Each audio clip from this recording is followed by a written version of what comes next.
On our broadcast tonight, some breaking news. There's been a late new terrorist alert overseas and new steps to tighten up airline security. We have details tonight.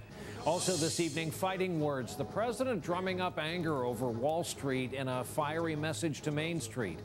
And of course, our reporting on the earthquake in Haiti. New misery there amid some rays of hope 10 days now after the disaster. And tonight, perhaps the most gripping story from Haiti in days.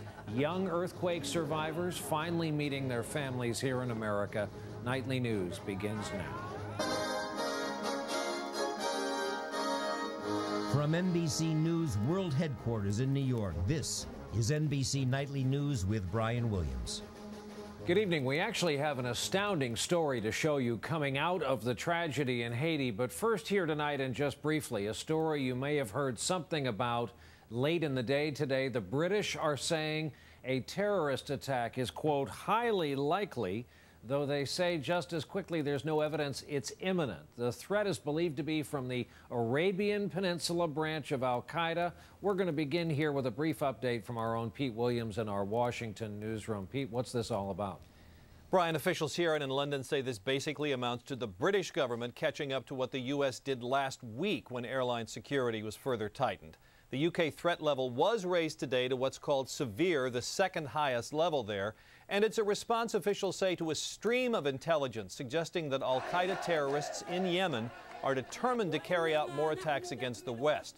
Many possible threats are in that stream, none of them specific, including recruiting women for bomb attacks. This same general concern led the U.S. last week to further tighten air security with more screening and stepped-up use of air marshals. Just 2 days ago, the British government established a no-fly list for the first time for flights into the UK, and the British this week suspended direct flights between London and Yemen, Brian. All right, again, we thought it best to address this story up top tonight. Pete Williams in Washington, thanks for doing that. Now, back to our main story this week, the crisis following the earthquake in Haiti. While still today, victims were being found alive there, there is now a big effort to save the living, especially the young. The crisis has orphaned so many children and threatened to interrupt the hopes of so many American parents who were in the process of adopting Haitian children. But today we saw an incredible delivery, an incredible moment. It's where we'll begin our reporting in Haiti. Ron Allen and Dr. Nancy Snyderman are both standing by. But first, to Mark Potter with the emotional story from Miami. In Port-au-Prince, thanks. And a little later on in our broadcast, we'll have more from Haiti, a dramatic story from Dr. Nancy Snyderman about a boy who badly needed help there. We switch back here at home tonight. President Obama's push to focus on jobs, the economy, and the riled-up anger over the big banks. The Labor Department said today unemployment got worse in 43 out of 50 states in December. One reason why voters are so angry at Washington. The president took his response on the road today, and our chief White House correspondent Chuck Todd is with us tonight for more on this. Chuck, good evening. Good evening, Brian. Well, still reeling from what's been one of the more politically humbling weeks on the job, President Obama took this new retooled populist message on the road to Ohio. Wonderful reception. Look, it's just nice being out of Washington. President Obama traveled to the hard-hit community of Elyria, Ohio, trying to send the message to Americans that he feels their pain. The worst of this economic storm has passed. But families like yours and communities like this one are still reeling. A fiery Obama used the word fight or fighting more than a dozen times.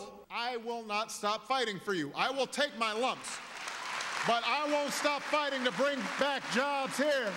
And as if to make sure the pictures today matched the rhetoric, the president was tireless and had lunch at a local burger joint. A bowl of chili I can afford. All this comes in the wake of Tuesday's stunning Republican victory in Massachusetts.